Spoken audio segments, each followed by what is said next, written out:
Hello students, welcome back to my YouTube channel books and talks. मैं आप सभी का अपने यूट्यूब चैनल पे स्वागत करती हूँ एंड आई रियली होप कि आप लोग को ये वीडियो पसंद आए। और मुझे कमेंट सेक्शन में जरूर बताना कि आप लोग का पॉलिटिकल का एग्जाम कैसा गया। एंड बेस्ट ऑफ लक आप लोग के हिस्ट्री के एग्जाम के लिए भी। तो ये जो वीडियो है इसके अंदर हम BLLB के फोर्थ सेमेस्टर की वीडियो है। इसमें हम हिस्ट्री की सारी यूनिट हम कवर करेंगे। ऑल इन वन वीडियो है ये, ठीक है। प्लीज स्टूडेंट वीडियो के लास्ट तक बने रहिएगा। तब हम पहले बात करते हैं यूनिट फर्स्ट की। यूनिट फर्स्ट में हमारे जो क्वेश्चन आ चुके हैं वो इस तरह से आ चुके हैं। Right the causes of Renaissance and what do you understand by Renaissance and what were the problems of Indian society during 19th century. अब देखो, अब जो पहले प्रॉब्लम्स थी इंडियन सोसाइटी से, पहले हम उसके बारे में थोड़ा जान लेते हैं। अगर आपको इसका ब्रीफ चाहिए तो ब्रीफ के लिए आप जो मेन वीडियो है उसको आप एक बार प्लीज देख लीजिएगा। तो जो 1920 सेंचुरी में जो इंडियन सोसाइटी काफी ज्यादा प्रॉब्लम फेस कर रही थी, जिसमें कुछ ऐसी प्रॉब्लम थी जैसे कि कास्ट सिस्टम। उस टाइम पर कास्ट सिस्टम बहुत ज्यादा था। सारी कास्ट सब कास्ट में डिवाइड थी, जिस चक्कर में बहुत ज्यादा डिस्क्रिमिनेशन होता था। लैक ऑफ इक्वालिटी, इक्वालिटी की बहुत ज्यादा कमी थी। फीमेल्स को समझा ही नहीं जाता था, मेल डोमिनेंट ज्यादा था उस समय पर। पुअर कंडीशन ऑफ फीमेल उस टाइम पर 19 एंड 20 सेंचुरी के टाइम पर कंडीशंस की जो सिचुएशन थी बहुत ज्यादा बेकार थी। जिसमें हमारी सती प्रथा थी, जिसमें अगर कोई हस्बैंड की डेथ हो जाती थी तो उसकी वाइफ को उसके साथ साथ बर्न कर दिया जाता था। पर्दा सिस्टम था जिसमें फीमेल्स को एक पर्दा रखकर चलना होता था अपने आगे। फीमेल इन्फेंटिसाइड था कि जो फीमेल चाइल्ड बॉर्न होता था उसको बॉर्न मतलब उसके पैदा होते उसको मार दिया जाता था। सेक्सुअल हेरासमेंट बहुत ज्यादा थी उस टाइम पर। डॉरी हेरासमेंट थी कि भाई अगर दहेज प्रथा इतनी ज्यादा थी उस टाइम पर कि लोग बहुत ज्यादा दहेज डिमांड करते थे, और अगर दहेज पूरी नहीं होती थी तो या तो मार देते थे या फिर उसको जला देते थे। और लो पर कैपिटल इनकम एक मेजर प्रॉब्लम थी। लोगों की अर्निंग ही नहीं थी उतनी, बहुत कम अर्निंग थी लोगों की, जिस चक्कर में लिवलीहुड भी लोग अपना प्रॉपरली अर्न नहीं कर पा रहे थे। Collapse of Indian market. British markets ने क्या करा, इंडिया से ही प्रोडक्ट लिया, इंडिया से रॉ मटेरियल लिया, उसका मैन्युफैक्चर करा और इंडिया में सेल कर दिया, जिस चक्कर में क्या हुआ, इंडिया मार्केट का जो अपना इंडियन मार्केट था उसका कोलैप्स होता जा रहा था टाइम के साथ। बैकवर्ड टेक्नोलॉजी, जितने ज्यादा एडवांस ब्रिटेन थे उससे ही बहुत ज्यादा कम, मतलब ना के बराबर हमारे पास टेक्नोलॉजीज थी। जो प्रोडक्ट वो लोग हमारे यहाँ से रॉ मटेरियल लेते थे, उसको बनाते थे और उसको चीप रेट्स में सेल करते थे, क्योंकि उनके पास टेक्नोलॉजीज थी तो वो एक बार में बहुत ज्यादा क्वांटिटी उसकी बना लेते थे। लेकिन इंडियन के पास उस टाइम पे कोई भी ऐसी टेक्नोलॉजी नहीं थी। तो ये काफी सारी प्रॉब्लम थी हमारी इंडियन सोसाइटीज। ठीक है। अब इसका जो पूरा, अगर आपको डिस्क्रिप्शन चाहिए विद नोट्स तो आप लोग एक बार प्लीज वीडियो को देख लेना, जो इसकी फर्स्ट वीडियो है यूनिट की। अब रेनेसेंस क्या होता है? रेनेसेंस का बेसिक मतलब होता है रिवाइवल या फिर रीबर्थ। मतलब कि ऐसा हुआ 19 और 20 सेंचुरी में क्या हुआ कि जो लोग थे, जो हमारे फिलोसफर्स थे, वो वेस्टर्न कल्चर से बहुत ज्यादा इन्फ्लुएंस हुए, तो उन्होंने वेस्टर्न कल्चर को भारत के अंदर अडॉप्ट करा, तो वो हमारा रेनेसेंस में आया। रेनेसेंस के अंदर जो वेस्टर्न सिविलाइजेशन थी उसने भारत के अंदर अपनी जगह बनाई, उसे हमने रेनेसेंस का नाम दिया, जिसके अंदर एक न्यू कल्चर भारत में अडॉप्ट हुआ। अब क्या कॉजेज थे भारत का रेनेसेंस में, भारत का क्या कॉजेज रहे? तो रिलीजियस कॉज था। रिलीजियस कॉज ऐसा था कि मतलब जो एक रिलीजन ऑर्थोडॉक्सी थी वो बहुत ज्यादा थी उस टाइम पर। ठीक है ना। अब ये रिलीजन कॉज में आप ये सब लिख सकते हो कि जो हिंदूज के जो रिलीजियस थे, मतलब जो भी रिलीजियन रिचुअल्स थे, वो सब कहीं ना कहीं क्या थे, वो सब कहीं ना कहीं एक डेरोगेटरी प्रैक्टिस थी, जिसमें हमारा बहुत ज्यादा वो भी था, मतलब लोगों का रिलीजन बेसिस पे बहुत ज्यादा डिवीजन भी था पहले के टाइम पर। Spread of western education. जब वेस्टर्न एजुकेशन का स्प्रेड हुआ, जो वेस्टर्न फिलोसफर्स थे उन्होंने अपने फिलोसफीज को जब भारत के अंदर स्प्रेड करा, तो कहीं ना कहीं काफी जो अच्छे फिलोसफर्स थे, जो हमारे रिफॉर्मर्स थे, उनको वो चीजें बहुत ज्यादा पसंद आई, जिससे वो सब लोग भी इन्फ्लुएंस हुए। प्रोपोगेशन ऑफ क्रिश्चियनिटी, उस टाइम पर लोगों के अंदर बहुत ज्यादा अवेयरनेस ब्रिंग करी गई इंडिया के अंदर क्रिश्चियनिटी को लेकर, उसको प्रोपोगेट करने के लिए। लिटरेचर, जो हमारे मैगजीन्स नॉवेल्स पब्लिश करी गई, उसके अंदर वेस्टर्न कल्चर के बारे में बताया गया, और किस तरह से वेस्टर्न कल्चर हमारा जो सोशल मतलब जो हमारे इंडियन कल्चर है उससे कैसे वो डिफरेंस है, क्या क्या ऐसी कमियां हैं इंडियन कल्चर के अंदर, वो सब चीजें लिटरेचर के अंदर फॉर्म करी गई। सबने अपनी अपनी बुक्स को पब्लिश करा। Printing press and printing material. अब जो प्रिंटिंग प्रेस और प्रिंटिंग मटेरियल ने, अब जो न्यूज़पेपर थे, जर्नल्स थे, मैगजीन थे जो उस टाइम पर थे, तो उन सब से क्या हो रहा था, लोगों के अंदर एक फीलिंग डाली जा रही थी कि भाई वेस्टर्न सिविलाइजेशन को अडॉप्ट करने के लिए, उसको प्रमोट करने के लिए उसके अंदर सारा मटेरियल उसके अंदर पब्लिश करा जा रहा था। इन्फ्लुएंस ऑफ फॉरेन स्कॉलर, जो हमारे फॉरेन स्कॉलर्स थे उनका भी काफी ज्यादा प्रभाव पड़ा भारत के ऊपर, जिसमें हमारे दो मेन फॉरेन स्कॉलर्स का नाम आता है इसमें। एक तो आता है विलियम जॉन और एक आता है मैक्स मुलर। इन दोनों ने क्या करा था, जो हिंदी स्क्रिप्चर्स थे उसको इंग्लिश में ट्रांसलेट करके यूरोप में भी उन्होंने उसको आगे बढ़ाया, ताकि लोगों को जो है, जो इंडियंस जो वेदास थे उनसे इंस्पिरेशन मिल सके।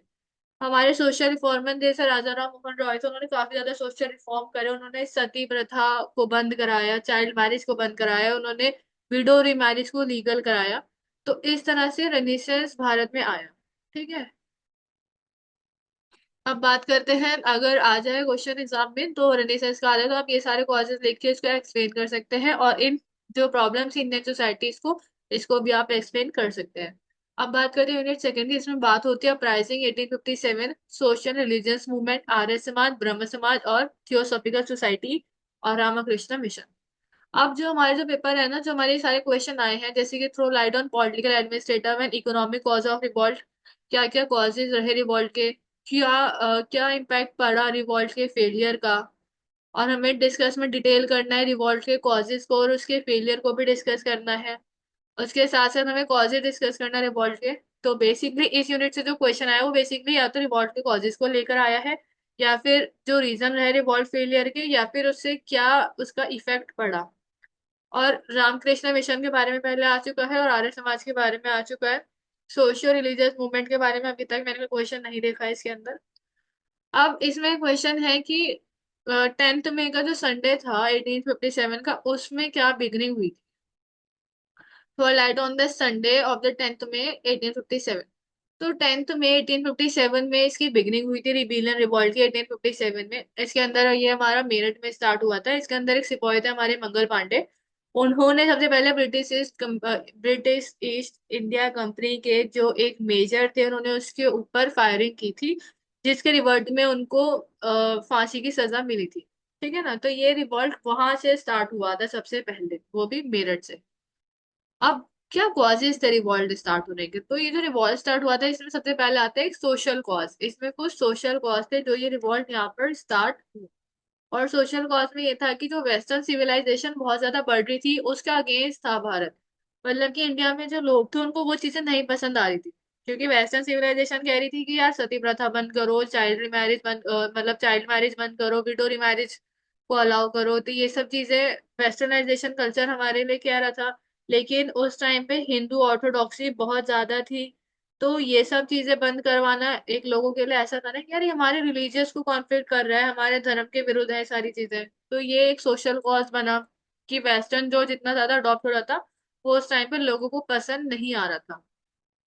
इकोनॉमिक कॉज बना है कि भाई ब्रिटिशर्स ने इंडिया को मतलब कि इंडिया से ही रॉ मटेरियल लिया, अपने प्रोडक्ट्स बनाए और इंडिया में लाके बेच दिए, जिससे इंडिया के खुद का जो काम था उसकी वैल्यू कम होती चली गई।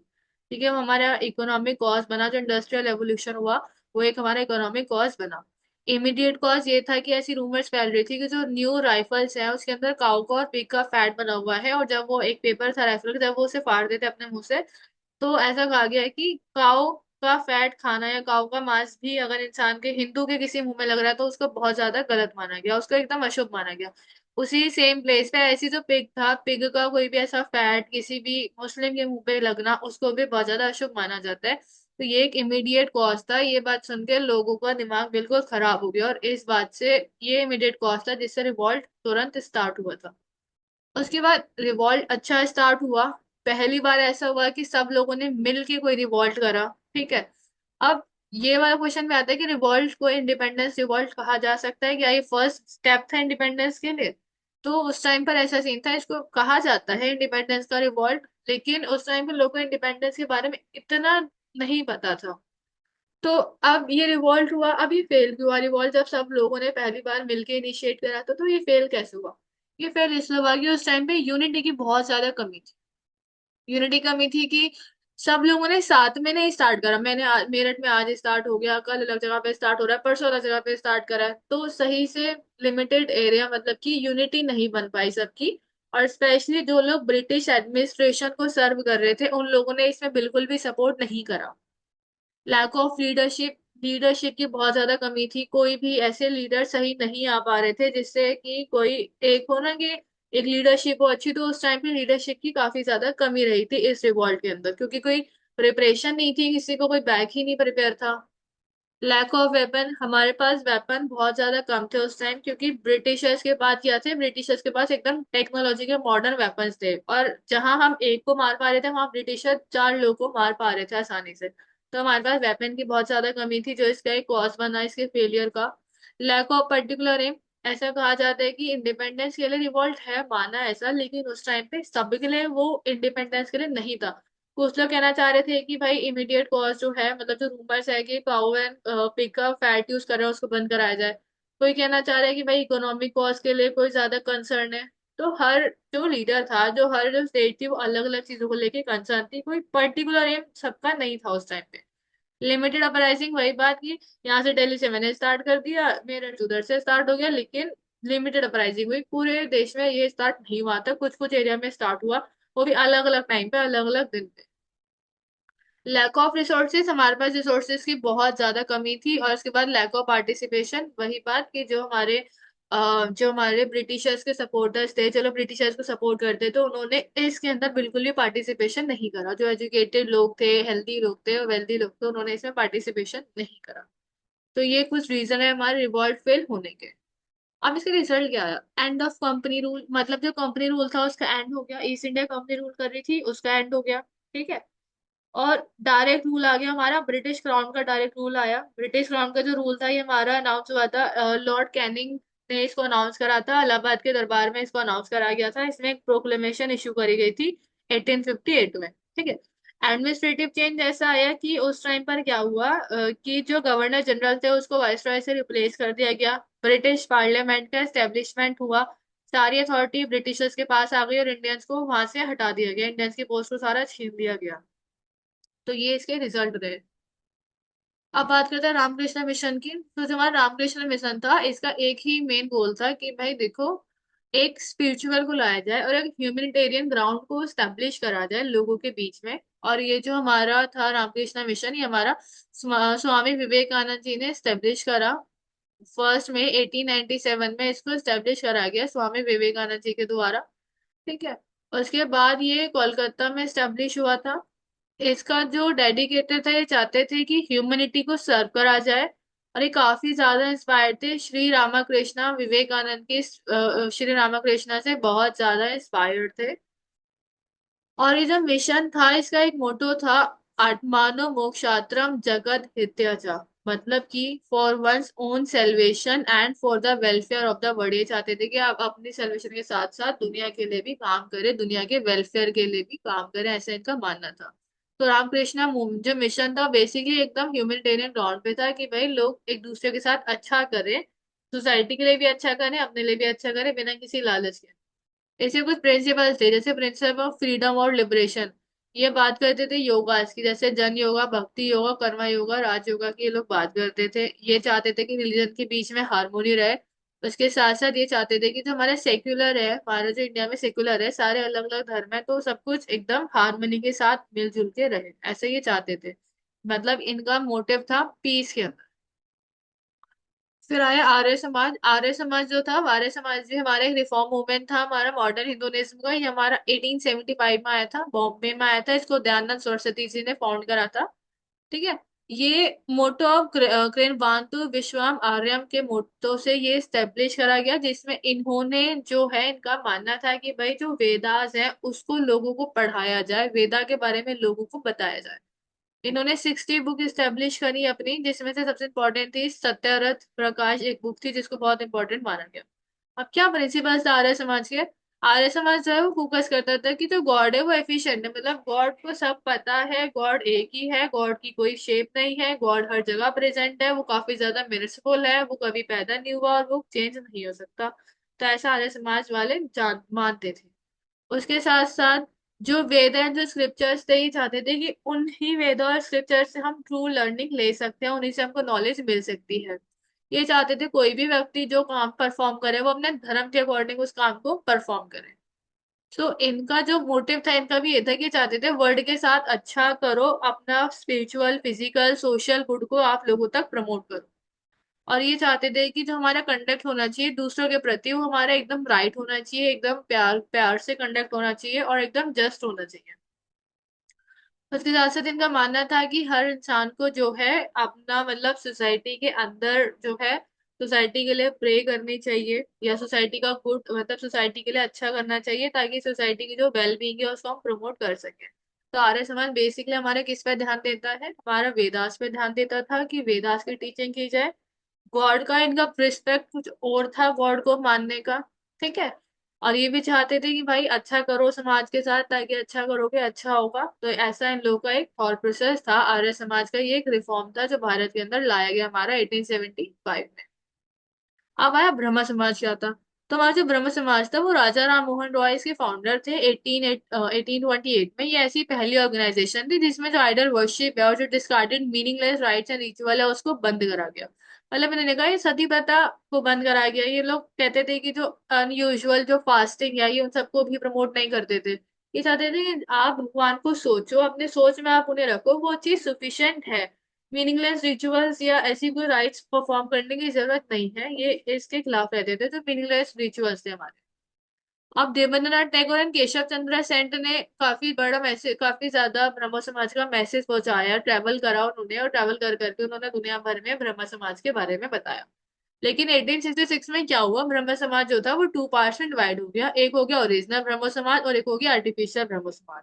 अभी जो ओरिजिनल ब्रह्म समाज था ये बिलीव करता था कास्ट एंड कस्टम पे। ये चाहता था कि इंटरकास्ट मैरिज को लाइक अलाउ करी जाए, विडो रिमैरिज को अलाउ करा जाए। ये पर्दा सिस्टम के अगेंस्ट था, कास्ट डिवीजन के अगेंस्ट था। और ये इंडियन से ही जुड़ा हुआ था। आर्टिफिशियल ब्रह्म समाज कहते थे कि जो वेस्टर्न कल्चर है आप उसको अडॉप्ट करो। ठीक है। लेकिन ओरिजिनल कहता था वेस्टर्न कल्चर मत अडॉप्ट करो, अपने ही कल्चर के अंदर चेंजेस करो जो रिक्वायर्ड है। अब आर्टिफिशियल कहता था कि भाई वेस्टर्न कल्चर को अडॉप्ट करो, सब लोग अपना मेडिटेशन एंड स्क्रिप्ट्स को पढ़े, यूनिटी बढ़ाई जाए धर्मों के बीच में।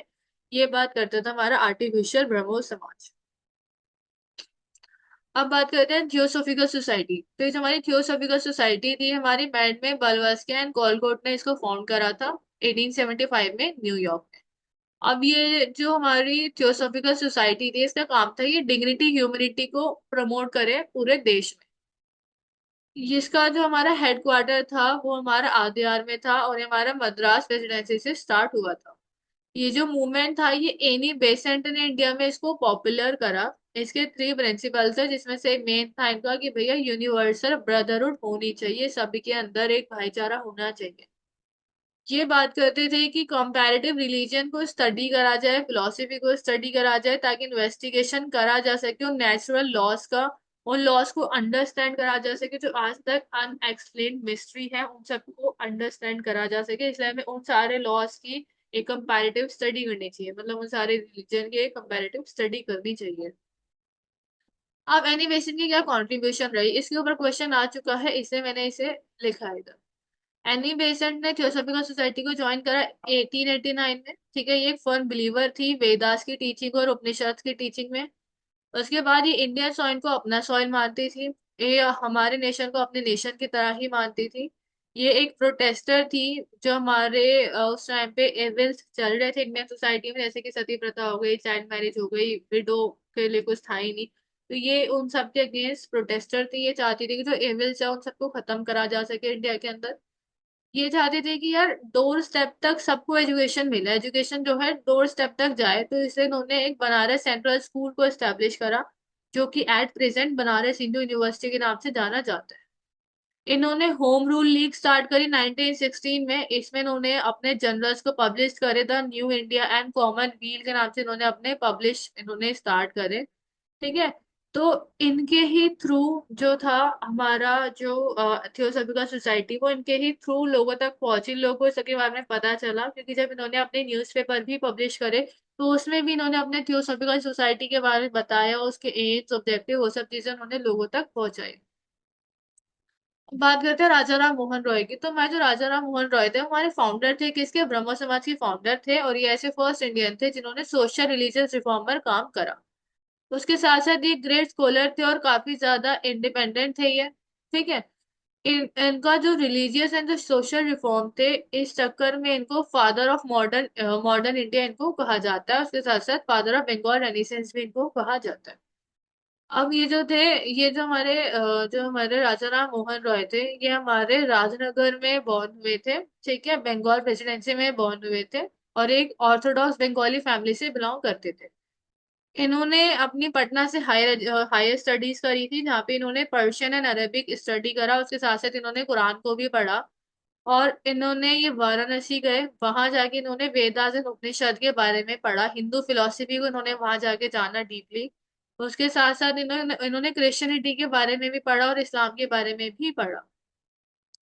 और फिर कुछ टाइम के लिए इन्होंने 1809 से 1814 तक इन्होंने कुछ टाइम के लिए रिवेन्यू डिपार्टमेंट जो था ईस्ट इंडिया कंपनी का, वहां पे इन्होंने काम करा। उन्होंने वहां पर भी जो है अपना काम करा, उधर भी उन्होंने जॉब करी।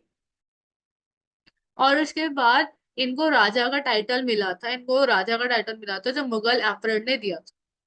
अब इन्होंने रिलीजियस रिफॉर्म करे, जैसे कि राजा राम मोहन रॉय थे, ऐसे फर्स्ट है जिन्होंने तोहफत उल मुवाहिदीन को, मतलब गिफ्ट ऑफ डाइस, इन्होंने पब्लिश करा। उसके बाद इन्होंने आत्मीय सभा को फाउंड करा 1815 में कोलकाता में। ये कैंपेन थी जो आइडोल्ट्री जो कास्ट है, मतलब कि जो भी हमारे रिचुअल्स हैं, जो मीनिंगलेस रिचुअल्स हैं, उसके अगेंस्ट में इन्होंने कैंपेनिंग स्टार्ट करी।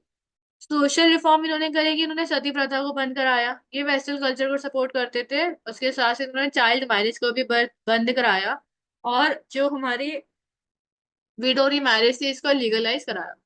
इनकी आइडियोलॉजी थी कि ये बहुत ज्यादा इन्फ्लुएंस थे वेस्टर्न मॉडर्न थॉट से। ठीक है, ये स्ट्रेस देते थे रैशनलिज्म पे एंड मॉडर्न साइंटिफिक अप्रोच पर, ये ज्यादा स्ट्रेस देते थे।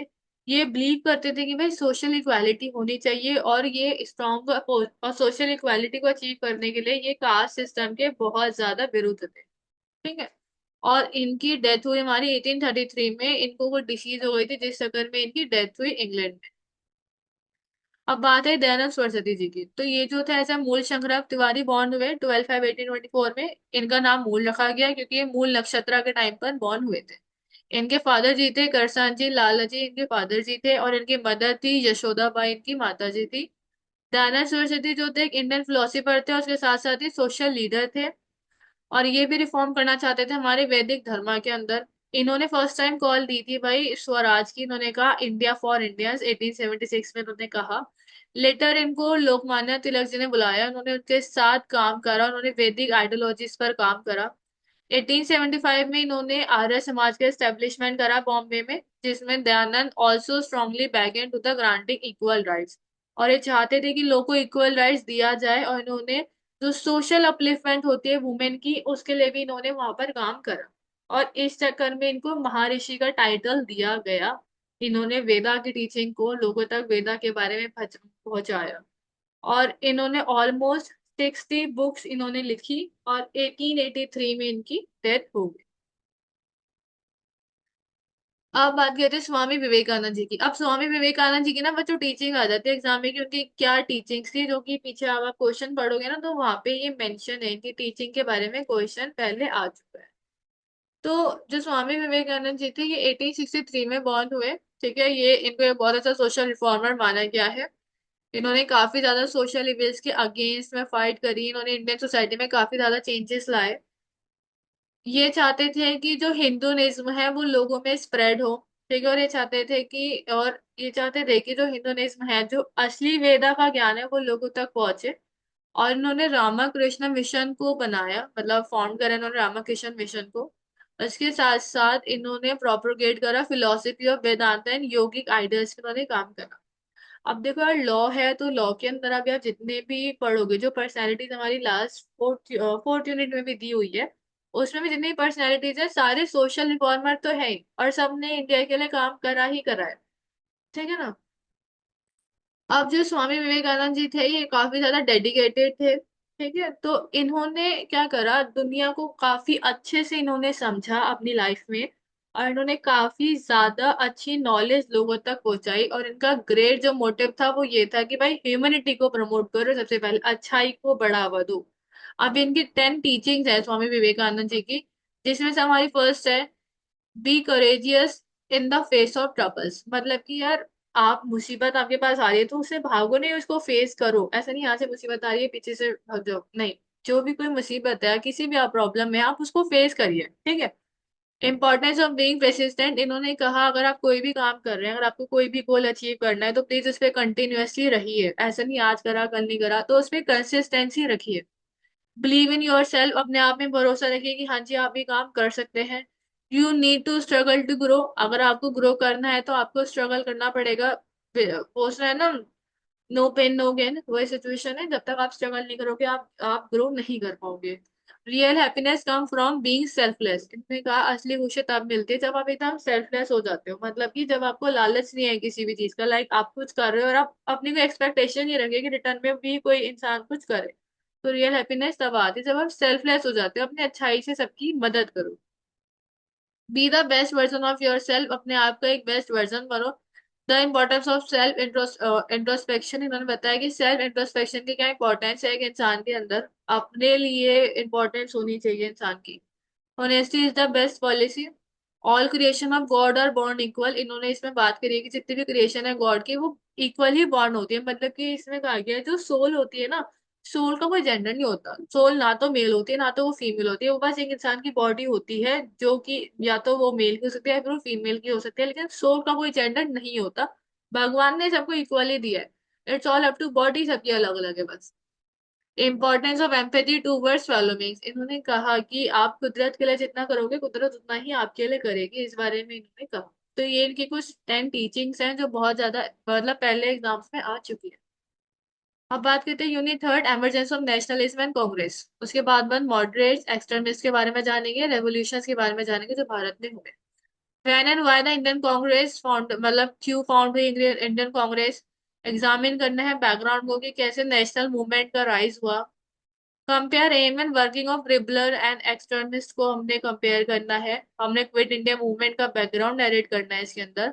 उसके साथ साथ हमने कॉजेज लिखने हैं इसमें नॉन कॉपरेशन मूवमेंट के। और आप एक्सट्रीमिस्ट से क्या समझते हो, और क्या आप एग्री हैं कि जो महात्मा गांधी का एक्सपेरिमेंट है नॉन वायलेंस का वो कितना हद तक सही है। तो ये तो सबकी अपनी अपनी सोच है, क्योंकि अब है कि अंडर वो circumstances Gandhi ji initiated his quit India movement 1942। तो ये इस टाइप के क्वेश्चन जो है इस यूनिट से आ चुके हैं, तो हम वही सारे क्वेश्चन इसमें डिस्कस करेंगे। And please student do not forget to share this video with your friends, जिनको आपको पता है कि हाँ जी इन्होंने भी लास्ट मोमेंट पे ही पढ़ना है, मतलब रिवीजन लेना है या पढ़ना है वो तो मुझे नहीं पता। लेकिन आप ये वीडियो प्लीज अपने दोस्तों के साथ भी शेयर कीजिए एंड चैनल को सब्सक्राइब कीजिए। अब बात करते हैं इमरजेंस ऑफ नेशनलिज्म। तो नेशनलिज्म का कैसे लोगों के अंदर एक फीलिंग आई, कैसे लोगों के अंदर एकता वाली फीलिंग आई। एक तो था पॉलिटिकल यूनिफिकेशन। ब्रिटिशर्स ने डिवाइड एंड रूल पॉलिसी करी, ब्रिटिशर्स ने हमेशा लड़वाया है दो लोगों को आपस में, हमेशा रीजन बेसिस पे भेदभाव करके सबको आपस में लड़वाया है, तो ये चीज लोगों को नोटिस हुई, लोगों ने इस चीज के बारे में जाना। कॉन्ट्रडिक्शन है इंडियन कॉलोनियल इंटरेस्ट। लोगों ने देखा कि ब्रिटिशर्स का इंटरेस्ट सिर्फ इंडिया का मिसयूज कर रहा है, ब्रिटिशर्स इंडियन लोगों की मैन पावर को यूज कर रहे हैं, जहां भी जरूरत पड़ती है वहां पे इंडियन आर्मी को ले जाता है, बस इंडियंस का मिसयूज ही हो रहा है। और जो रिकॉग्नाइजेशन इंडियंस आते हैं वो उनको नहीं मिल पा रही।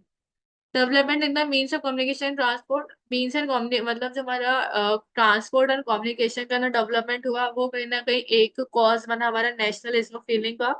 क्योंकि उस टाइम पे हमारा लॉर्ड डेलोहिस ने काफी मेजर रोल प्ले करा था इसके अंदर, उन्होंने हमारा रेलवे इंट्रोड्यूस करा, टेलीग्राफ इंट्रोड्यूस करे, जिससे लोग रोड्स बनाए, लोग आपस में आ जा सकते थे, रेलवे का यूज कर सकते थे। और लोगों ने अपनी फीलिंग्स एक दूसरे के साथ शेयर करना शुरू करी, टेलीग्राफ्स वगैरह बनाए। तो इससे जब लोगों ने फीलिंग्स आपस में शेयर करी कम्युनिकेशन के थ्रू, तो उससे क्या हुआ, लोगों के अंदर बहुत ज्यादा फीलिंग बढ़ी एक नेशनलिज्म।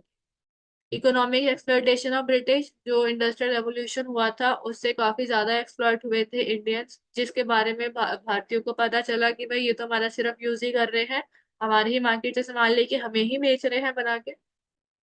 क्योंकि इसमें इस कंडीशन में इंडिया दोनों तरफ से रॉब्ड हो रही थी, रॉ मटेरियल भी इंडिया का जा रहा है और सेल भी इंडिया में ही हो रहा है।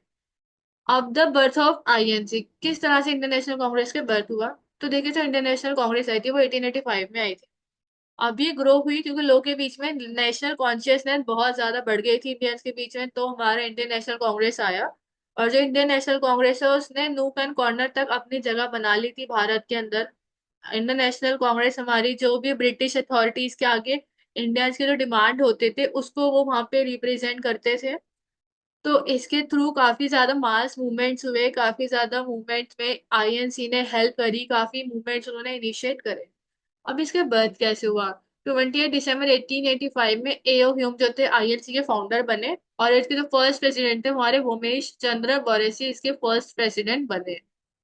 उसके बाद इसका फर्स्ट सेशन बॉम्बे में हुआ था 20 दिसंबर 1885 में, जिसमें 72 डेलीगेट्स आए थे। इसमें इन्होंने मिलिट्री को रिड्यूस करने की बात की थी, और इसमें उन्होंने कहा कि सिविल सर्विस एग्जाम जो है कराना चाहिए अपना काउंसिल के लिए, दोनों काउंसिल्स के लिए। सेकेंड सेशन हमारा 27 दिसंबर 1886 में हुआ, जिसमें 434 डेलीगेट्स आए थे। ठीक है, इसके हमारे प्रेसिडेंट थे दादा भाई नौरोजी। ऐसे हमारे थर्ड सेशन मद्रास में हुआ है, और फोर्थ सेशन हमारा इलाहाबाद में हुआ। तो इस तरह से हमारे सेशन हुए हमारे आईएनसी के। अब हमारे मॉडरेट्स कौन थे, इनकी डिमांड क्या थी? मॉडरेट्स वो लोग थे जो काफी डिसेंट थे, जो चाहते थे कि ब्रिटिशर्स से वो अपनी चीजें चाहते थे, लेकिन वो बहुत प्यार से अपनी चीजें लेते थे। जैसे कि expansion reform of legislative council, ये चाहते थे कि लेजिस्लेटिव काउंसिल को बढ़ाया जाए और उसके अंदर रिफॉर्म करे जाए। ये चाहते थे कि इंडियंस को ग्रेटर अपॉर्चुनिटी दी जाए, हायर पोस्ट पे इंडिया को रखा जाए, मतलब जो इंडियंस है उनको भी हायर पोस्ट पे रखा जाए। और ये चाहते थे कि जुडिशरी का एग्जीक्यूटिव से सेपरेशन करा जाए। और ये चाहते थे जो भी पावर्स हैं ज्यादातर पावर लोकल बॉडीज को दी जाए। लैंड रेवेन्यू के अंदर रिडक्शन करा जाए, और हमारे जो पीजेंट्स हैं उनको प्रोटेक्शन दी जाए अनजस्ट लैंडलॉर्ड से।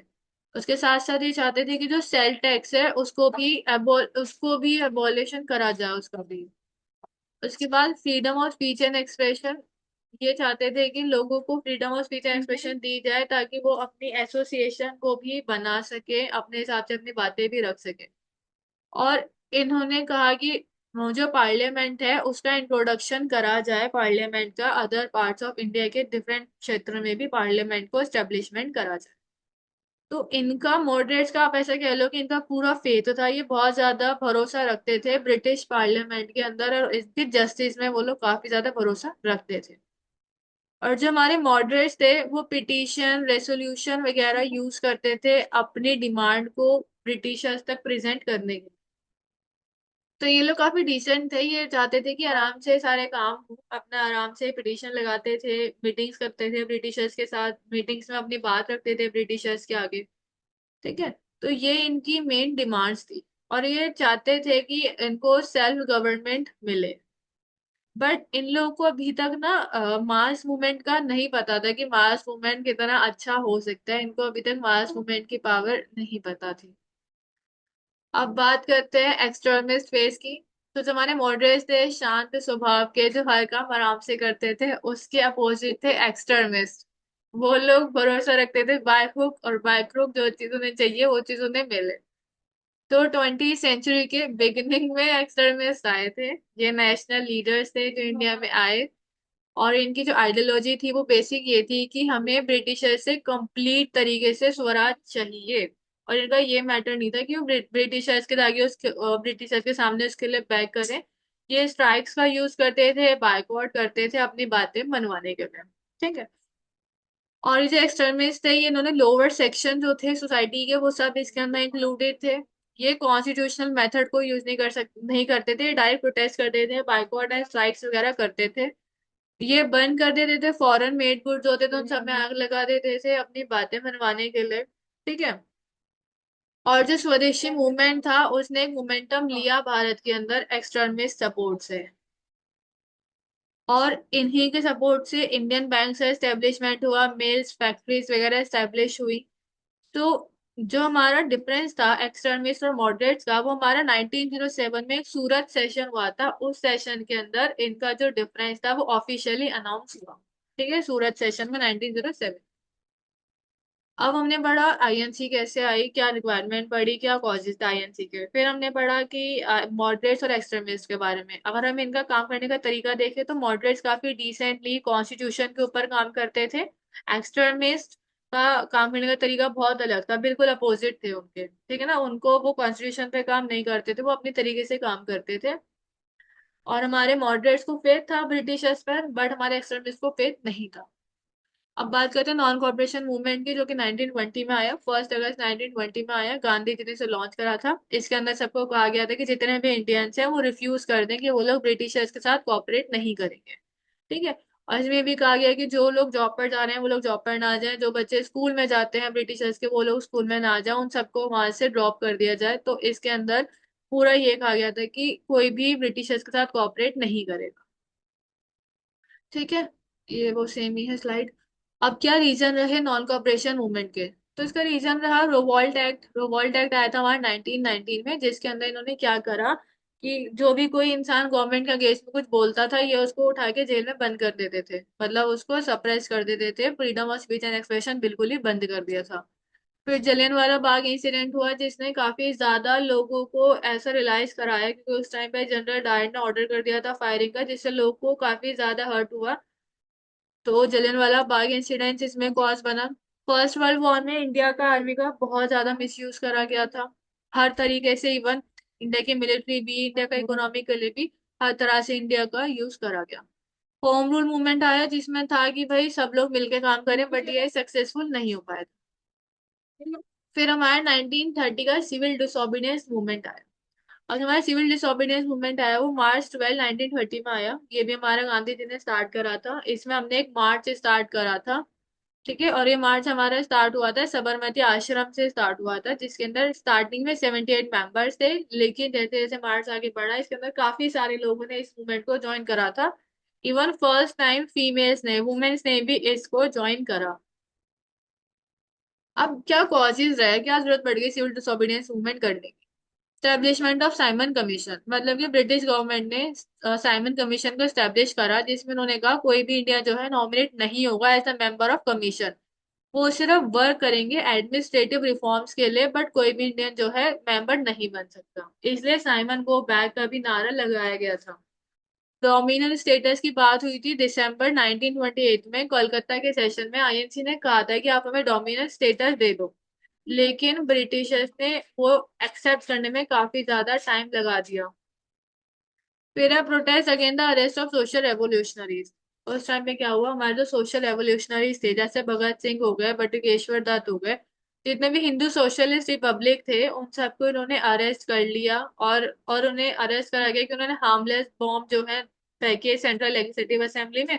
तो इस चक्कर में उनको अरेस्ट कर लिया गया, जिसमें उन लोगों ने जेल में रहकर ही स्ट्राइक करी थी। तो ये भी कहीं ना कहीं एक कॉज बना हमारे सिविल डिसोबीडियंस मूवमेंट का। अब हम सिविल डिसोबीडियंस मूवमेंट पढ़ रहे हैं ना, तो हम इसके अंदर ये सब तो लिख सकते हैं। उसके साथ अगर आपने आंसर की लेंथ और बढ़ानी है तो इसके अंदर आप रिवॉल्ट एक्ट भी लिख सकते हो, होम रूल लीग के बारे में भी आप इसके अंदर मेंशन कर सकते हो, और नॉन कॉपरेशन मूवमेंट भी आप इसके अंदर कॉज लगा सकते हो, क्योंकि वो सब चीजें हो चुकी है ना। तो जो मूवमेंट हो चुके हैं वो आप इसके अंदर लिख सकते हैं, जो फेलियर हुआ उसको आप इसके अंदर लिख सकते हैं उसकी कॉजेज बनाने के लिए, ताकि आंसर की थोड़ी लेंथ बढ़ जाए इसलिए। अब आया क्विट इंडिया मूवमेंट। अब जैसे कि क्विट इंडिया मूवमेंट आया तो ये क्यों आया था? फेलियर हो गया था, करप्शन मिशन का फेलियर हो गया था। Failure of non cooperation movement, उस टाइम पे फियर ऑफ अटैक था बहुत ज्यादा सेकेंड वर्ल्ड वॉर के टाइम पे। World war second, round table conference, इसके अंदर आप सिविल डिसोबीडियंस मूवमेंट भी ऐड ऑन कर सकते हैं। इसके अंदर आप नॉन कॉपरेशन मूवमेंट भी ऐड ऑन कर सकते हैं। प्रोवॉल्ट एक्ट भी ऐड ऑन कर सकते हैं। जलियन वाला बाग के बारे में भी इसमें आप ऐड ऑन कर सकते हैं। तो ये सब सारे जो कॉजेज हैं वो सब इसमें हम लिख सकते हैं, क्योंकि जब ये सारे फेल होते चले गए, हमें कहीं सक्सेस मिली ही नहीं, तभी तो हमारे मूवमेंट्स आगे बढ़े ना। तो वो सब आप रीजन में डाल सकते हैं। और इनके ब्रीफ के लिए, इनका पूरा ब्रीफ लेने के लिए और इन सबके एक्सप्लेनेशन के लिए आप प्लीज जो रेगुलर वीडियो है आप वहां पर जाके इसको देख सकते हैं। वहां पे अच्छे से इन सबका ब्रीफ है। मैं जो वीडियोस है उन सारी 5 यूनिट के वीडियोस का लिंक डिस्क्रिप्शन में डाल दूंगी, आप लोग वहां से एक बार उसे देख लीजिएगा। अब हमारा क्विट इंडिया मूवमेंट को अगस्त क्रांति के नाम से भी जाना जाता है, जो हमारा 8 अगस्त 1942 में स्टार्ट हुआ था। बॉम्बे सेशन में इसकी बात की गई थी। ठीक है। अब इसके अंदर गांधी जी ने स्लोगन दिया था डू और डाई का। उनकी एक स्पीच हुई थी ग्वालियर टैंक मैदान में, उनकी एक स्पीच हुई थी जहाँ पे उन्होंने बोला था या तो करो या फिर मरो। अब ये जो स्लोगन था क्विट इंडिया मूवमेंट का, ये हमारे यूसुफ मेहरौली ने पॉइंट करा। उसके साथ साथ ये एक सोशलिस्ट थे, इन्होंने साइमन गो बैक का भी स्लोगन इन्होंने ही दिया था। अब क्विट इंडिया मूवमेंट 3 फेजेस में हुआ। फर्स्ट फेज में हमने स्ट्राइक करी, डेमोन्स्ट्रेशन करी आराम आराम से, मतलब स्ट्राइक करी, बाइकआउट करा आराम से। सेकेंड फेज में क्या हुआ? सेकेंड फेज के अंदर तोड़फोड़ स्टार्ट हो गई, एक नंबर पे डिस्ट्रक्शन स्टार्ट हो गई, कम्युनिकेशन सिस्टम तोड़ दिया, ट्रैक तोड़ने लगे, स्टेशन तोड़ने लग गए। थर्ड फेज में इतना ज्यादा एक्सटेंड हो गया कि बॉम्बार्डिंग का सिचुएशन पहुंच गई। जो भी कोई गवर्नमेंट बिल्डिंग्स थी या लेजिस्लेटिव थी, वहां सब पे बॉम्बार्डिंग करी, ठीक है। जो भी कोई गवर्नमेंट बिल्डिंग्स थी उन सब पे बॉम्बार्डिंग स्टार्ट कर दी गवर्नमेंट प्लेसेस पे।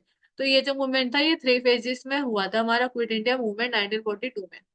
अब इस मूवमेंट की अचीवमेंट क्या रही?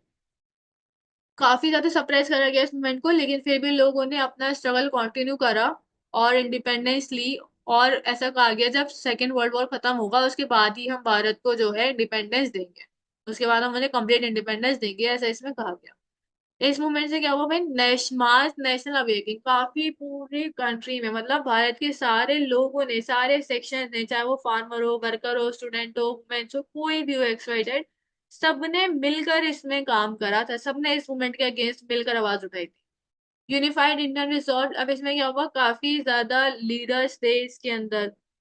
और उसके बाद इतने ज्यादा लेवल पे मास अरेस्ट हुआ था, गांधी जी को भी अरेस्ट करा गया, नेहरू जी, पटेल जी, बहुत सारे जितने में हमारे लीडर्स थे उन सबको अक्रॉस इंडिया सबको अरेस्ट करा गया। लेकिन क्या हुआ, सारे जो इंडियंस थे उनके पास एक ही विलिंग थी, हमें लड़ना है और हमें सेक्रीफाइस करना है। तो ये काफी ज्यादा एक ब्रॉड मूवमेंट बना था हमारे इंडिया का। ब्रिटिश ने रियलाइज कर लिया कॉस्ट ऑफ एम्पायर, ब्रिटिशर्स को पता चल गया कि भाई अब वो सिचुएशन नहीं है जो पहले थी। तो अब उन्हें रियलाइज हो गया कि भाई अब इंडियंस को कंट्रोल करना उनके हाथ में भी नहीं। Inspired future movements and global support. क्या हुआ उस टाइम पर, ऑलरेडी ग्लोबल लेवल पर भी अपना सब वॉर चल रहा था और स्ट्राइक चल रही थी, काफी मूवमेंट चल रहे थे, तो उन सब से भी काफी ज्यादा एक इंस्पिरेशन मिली थी इंडियंस को। तो ये सारे इसके अचीवमेंट्स रहे, ठीक है। तो अब जब कॉजेज की बात आएगी ना, तो प्लीज आंसर अगर बड़ा करना है तो वो सारे कॉजेज में मेंशन कर देना जो प्रीवियस कॉजेज है सारे। ओके। और स्टूडेंट्स, अगर आपको प्लीज वीडियो अच्छी लग रही है, प्लीज अपने दोस्तों के साथ शेयर कीजिए एंड प्लीज चैनल को सब्सक्राइब कर दीजिएगा और वीडियो को लाइक कर दीजिए। अब बात करते हैं आजाद हिंद फौज की। तो जो हमारी आजाद हिंद फौज है वो एक इंडियन नेशनल आर्मी है, INA। इसने बहुत बड़ा कंट्रीब्यूशन करा, क्योंकि हमारे आजाद हिंद फौज जो थी ये हमारी इनिशियली फॉर्म करी गई थी, राज बिहारी बोस के द्वारा इसे फॉर्म करा गया था। लेकिन इसको लेटर जो है सुभाष चंद्र बोस ने इसको ऑर्गेनाइज करा, मतलब इसको रीऑर्गेनाइज सुभाष चंद्र बोस ने करा 1943। इसका एम था कि इंडिया को फ्री कराना है, अपने जो इंडिया है उसको फ्री कराना है। बोस ने स्टैब्लिश करा provisional government of free India. अर्ज हुकूमत ई आजाद हिंद, इन्होंने फ्री इंडिया को फ्री करने के लिए एक प्रोविजनल गवर्नमेंट को स्टैब्लिश करा सिंगापुर के अंदर, जिसमें इन्होंने कहा कि हमें ब्रिटेन के अगेंस्ट वॉर करना है। इंडिया, इसने क्या करा, हमारा जो आजाद हिंद फौज था, इन्होंने दिल्ली चलो की कॉल दी, इन्होंने कहा दिल्ली चलो और जय हिंद के सबने स्लोगन लगाया, पूरी रैली इन्होंने निकाली। INA के जो सोल्जर्स थे वो डिफरेंट रीजन्स के थे और काफी डिफरेंट रिलीजन के थे। इनका मोटिव था कि ह्यूमैनिटी को बहुत ज्यादा प्रमोट करा जाए और यूनिटी को बहुत ज्यादा प्रमोट करा जाए भारत के अंदर, ताकि सब लोग मिलकर जो कॉलोनियल एनिमी है उसके अगेंस्ट में फाइट कर सके। तो आजाद हिंद फौज की काफी अच्छी कंट्रीब्यूशन मानी गई है इंडियन नेशनल मूवमेंट के अंदर। ये खाली मिलिट्री नहीं थी, बट ये एक आइडियोलॉजिकल एंड इमोशनल इंस्पायरिंग करा इन्होंने लोगों का। क्योंकि मिलिट्री कभी भी मिलिट्री होती ही नहीं है, वो काफी ज्यादा लोगों को इंस्पायर करती है, चाहे वो इमोशनली हो, साइकोलॉजिकल हो, आइडियोलॉजिकल हो, काफी बड़ा रोल प्ले करती है। तो इस तरह से इन लोगों ने बहुत मदद करी ब्रिटिश का जो कॉलोनियल रूल है उसको खत्म कराने के लिए। आजाद हिंद फौज के ऊपर क्वेश्चन आया था, इसलिए हमने इसको डिस्कस करा है। अब हमें डिस्कस करना है बाल गंगाधर तिलक के बारे में और क्या कंट्रीब्यूशन रही है सुभाष चंद्र बोस के नेशनल मूवमेंट में। अब इनकी कंट्रीब्यूशन की बात अभी हम कर ही रहते हैं आजाद हिंद फौज की, तो वो भी आप इसमें डिस्कस कर सकते हैं। Describe the work of Bhimrao Ambedkar ji का वर्क डिस्कस करना है, उनके बारे में बताना है। तो ये सारे क्वेश्चन आते हैं पर्सनालिटीज के। अब यूनिट फोर्थ, बाल गंगाधर तिलक। हाँ जी, तो हम बात कर रहे थे बाल गंगाधर तिलक जी की। तो देखिए, तो बाल गंगाधर तिलक थे वो as a Keshav Gangadhar born हुए थे 23 जुलाई 1856 में। तो ये भी हमारे एक इंडियन नेशनलिस्ट थे, ये टीचर भी थे, उसके साथ साथ ये एक इंडिपेंडेंस एक्टिविस्ट भी थे। तो जो बाल गंगाधर तिलक थे, हम उनको लोकमान्य तिलक के नाम से भी जानते हैं। ये एक बहुत ज्यादा प्रोमिनेंट लीडर थे हमारे इंडियन फ्रीडम स्ट्रगल के।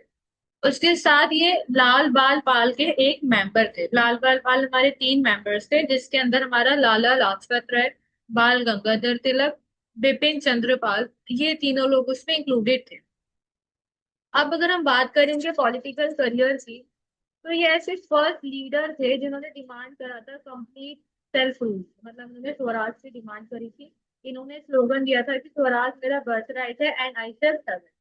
उसके साथ ये मेंबर थे हमारे इंडियन नेशनल कांग्रेस के, लेकिन लेटर क्या हुआ कि एक्सट्रीमिस्ट बन गए, क्योंकि इनको भरोसा हो गया कि आप जितने भी पिटीशन जितने भी प्रेयर्स रख लो ब्रिटिशर्स के लिए वो कामयाब नहीं होंगे, तो लेटर ये क्या हो गए, लेटर ये एक्सट्रीमिस्ट बन गए। उसके बाद इनका अगर रोल देखा जाए इंडियन नेशनल मूवमेंट में, तो ये एडवोकेट थे हमारे सेल्फ रिलायंस के। इन्होंने बायकॉट करा था ब्रिटिश गुड्स को, और उसके साथ साथ इन्होंने स्वदेशी मूवमेंट को अडॉप्ट करा। इन्होंने लोगों को इनकरेज करा अपने इंडियन कल्चर के लिए, इंडियन हेरिटेज के लिए। उसके साथ साथ इनका एक मोटिव था कि जो नेशनलिज्म है ना, वो फाउंडेशन है हमारे फ्यूचर मास मूवमेंट की, जो कि महात्मा गांधी ने करे। तो इनका भी कहना था कि भाई जो हमें फ्रीडम मिली है ना, तो फ्यूचर फाउंडेशन जो नेशनलिज्म इमर्ज हुआ है, वो कहीं ना कहीं हमारे मास मूवमेंट से ही हुआ है। इनके कुछ जनरल्स थे और कुछ राइटिंग्स थी, जैसे कि इन्होंने न्यूज़पेपर लिखा है केसरी, जो कि उन्होंने मराठी लैंग्वेज में लिखा, और लिखा द मराठा, जो कि उन्होंने इंग्लिश में लिखा। ये जो इनके न्यूज़पेपर थे, इन न्यूज़पेपर्स ने नेशनलिस्ट के आइडियाज को स्प्रेड करा, नेशनलिज्म की फीलिंग्स को लोगों के अंदर स्प्रेड करा। उसके साथ ही अपने जर्नलिज्म को एज अ टूल यूज करते थे, ताकि वो ब्रिटिशर्स को क्रिटिसाइज कर सके। ब्रिटिशर्स की पॉलिसीज को ये क्रिटिसाइज करते थे अपने न्यूज़पेपर के अंदर, ठीक है ना। और लोगों के अंदर पॉलिटिकल अवेयरनेस बना बढ़ाते थे, इंडियंस को लोग ब्रिटिशर्स पे एक सेकेंड फेस रिवेल कराते थे। लेकिन इनको इम्प्रिजमेंट भी हुई सेवरल टाइम, ब्रिटिशर्स ने इनको अंदर डाला, सेडिशन के चार्जेस पे इन्हें अंदर डाला गया, लाइक गवर्नमेंट के अगेंस्ट बोलते थे, तो इससे इनको कई बार इनको इम्प्रिजन करा गया। जब ये जेल में थे, मंडला में बुरमा, जब ये जेल में थे, तब इन्होंने अपनी एक फेमस बुक लिखी जिसका नाम था गीता रहस्य। ये इंटरप्रेटेड करी इन्होंने भगवत गीता से, ठीक है। और 1 अगस्त 1920 में इनकी डेथ हो गई। अब बात करें अगर हम गोपाल कृष्णा गोखले जी की, तो जो गोपाल कृष्णा गोखले थे वो भी एक रिस्पेक्टेड इंडियन पॉलिटिकल लीडर थे। क्योंकि लॉ में हम पढ़ रहे हैं, तो हम जितने भी लोग पढ़ेंगे वो सारे ज्यादातर सोशल रिफॉर्मर होंगे, पॉलिटिकल लीडर होंगे, इंडिपेंडेंस एक्टिविस्ट होंगे वो लोग। और उन सबका नेशनलिज्म को लोगों तक बढ़ाने में बहुत बड़ा हाथ है, उन सबके जितने भी लीडर्स हम डिस्कस कर रहे हैं। तो ये कुछ कॉमन पॉइंट्स है हमारे सारे लीडर्स के लिए। अब ये 9 मई 1866 में बॉर्न हुए थे रत्नागिरी महाराष्ट्र में। इन्होंने एलेक्सटोन कॉलेज मुंबई से अपनी स्टडी कंप्लीट करी। एंड ये काफी ज्यादा इन्फ्लुएंस थे हमारे वेस्टर्न लिबरल आइडियाज से, काफी इन्फ्लुएंस थे। ये एक प्रोफेसर बने पॉलिटिकल इकोनॉमी के, एंड इन्होंने हिस्ट्री पढ़ाई एट फर्ग्यूसन कॉलेज पुणे में। इन्होंने इंडियन नेशनल कांग्रेस 80s में ज्वाइन करी। उसके बाद ये एक लीडिंग मेंबर बन गए मॉडरेट के, ठीक है, मॉडरेट के मेंबर बने ये प्रेसिडेंट बने आईएनसी के, जो पेनरिस में हुई थी उसके ये अपना आईएनसी के प्रेसिडेंट बने। 1905 में इन्होंने सर्वेंट ऑफ इंडिया सोसाइटी को ट्रेन करा, मतलब इन्होंने इंडियंस को ट्रेन करा पब्लिक सर्विस के लिए, ताकि एजुकेशन को, सैनिटेशन को, वेलफेयर वर्क को प्रमोट करा जा सके। और ये जो सोसाइटी थी ये फोकस करती थी हमारे नेशन बिल्डिंग के ऊपर, मतलब कि सेल्फलेस सर्विस है, हम अपना नहीं सोच के, हम देश का सोच के वहां पे सर्व करें। उसके साथ इन्होंने as a member of imperial legislative council भी सर्व करा। और इन्होंने काफी इंपॉर्टेंट रोल प्ले करा है पॉलिसीज में related to education, social reform, इन्होंने काफी हद तक करा भारत के अंदर। इन्होंने एडवोकेट करा इंडियन रिप्रेजेंटेशन को गवर्नेंस के मैटर में, ग्रेटर एडमिनिस्ट्रेटिव रिफॉर्म में, उसके साथ साथ प्रोटेक्शन दिलवाई इंडियन इकोनॉमिक इंटरेस्ट को इन्होंने प्रोटेक्ट करा। गोखले एक पॉलिटिकल मेंटोर थे गांधी जी के, क्योंकि वो जो गांधी जी थे ये डीपली एडमायर करते थे इनको। इवन गांधी जी गोखले जी को एज अ पॉलिटिकल गुरु मानते थे, उन्होंने काफी इनके आइडियाज को जो है अपने पॉलिटिकल करियर में अडॉप्ट करा। उसके साथ साथ ये ऑथर थे, काफी बुक्स इन्होंने लिखी, जिसमें से थी evolution of zamindari, India poverty and it's solutions, काफी बुक्स इन्होंने लिखी। और 19 फरवरी 1915 में इनकी डेथ हुई थी, जबकि 49 ईयर के थे। इनको as a pillar of Indian liberalism माना जाता है। अब बात करें बी आर अम्बेडकर जी की, तो जो हमारे बी आर अम्बेडकर जी थे 14 अप्रैल 1891 में इनका बॉर्न हुआ। इन्होंने ग्रेजुएट अपनी एलिस्टोन कॉलेज से करी, यूनिवर्सिटी ऑफ बॉम्बे से। एंड इन्होंने कोलंबिया यूनिवर्सिटी में स्टडी करी एज ए इकोनॉमिस्ट। इन्होंने स्टडी करी लंदन स्कूल ऑफ इकोनॉमिक्स से। उसके बाद इन्होंने अपनी डॉक्टरेट कंप्लीट करी। सो 1927 में ये एक लॉयर भी थे, एक इकोनॉमिस्ट भी थे और एक प्रोफेसर भी थे। तो जो बी आर अम्बेडकर थे ये विक्टिम थे, हमारे कास्ट डिस्क्रिमिनेशन के विक्टिम थे, क्योंकि हिंदू मेहर कास्ट से बिलोंग करते थे जिनको लोग अनटचेबल मानते थे।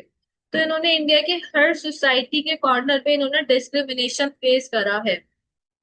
1936 में जो था बी आर अम्बेडकर को ऐसा अपॉइंट करा गया डिफेंस सेक्रेटरी के अंदर। ठीक है, इनको किंग ऑफ बड़ौदा 1927 में इनको अवार्ड करा गया यूनिवर्सिटी ऑफ कोलंबिया के द्वारा।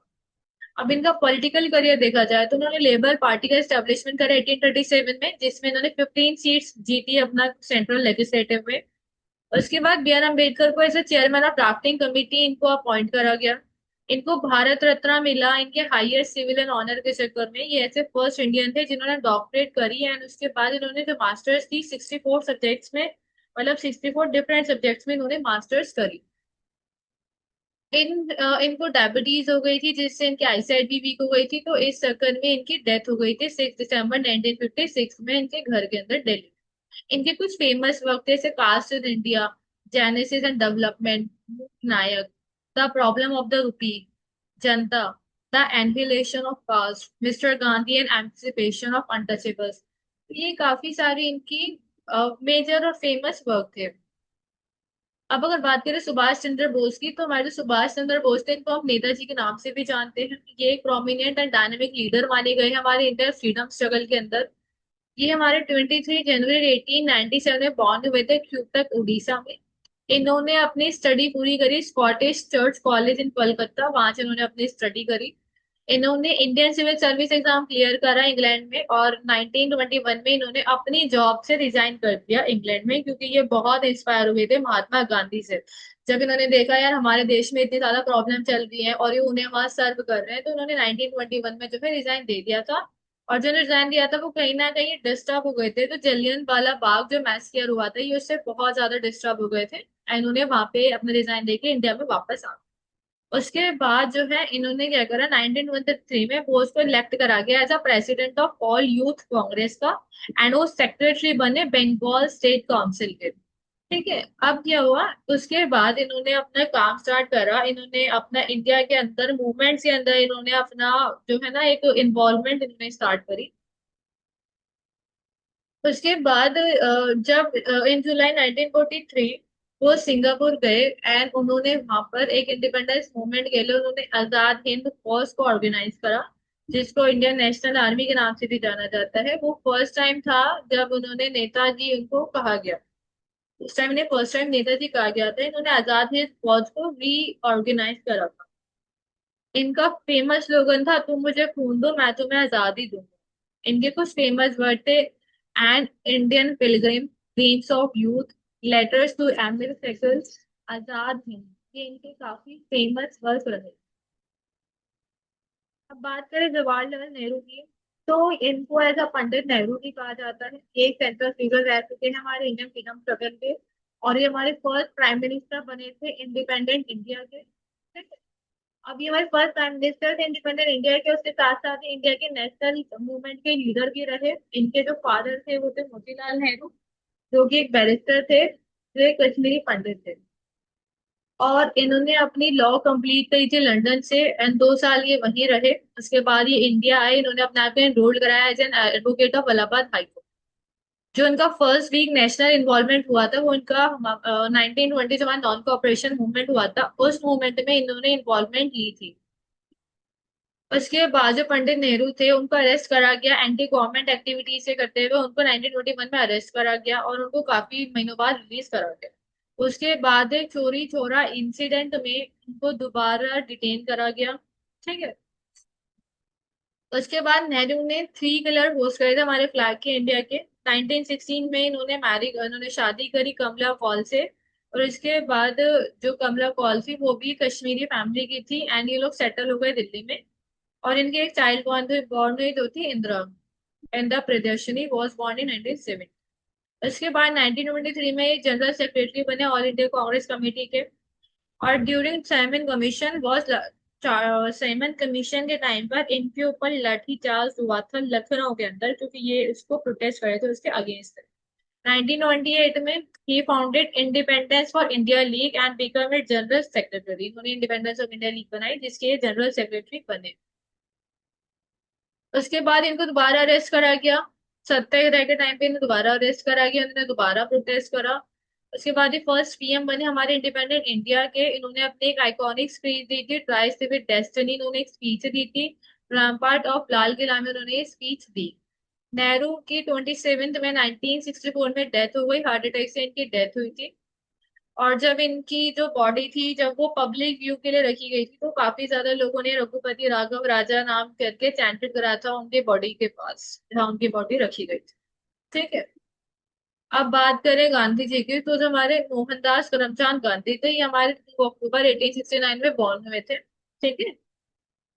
और ये एज अ हिंदू रेज हुए थे, इनका हाउस होल्ड गुजरात में था, इन्होंने लॉ पढ़ी थी। ठीक है। और इन्होंने लॉ कहाँ से की थी? लंदन से की थी।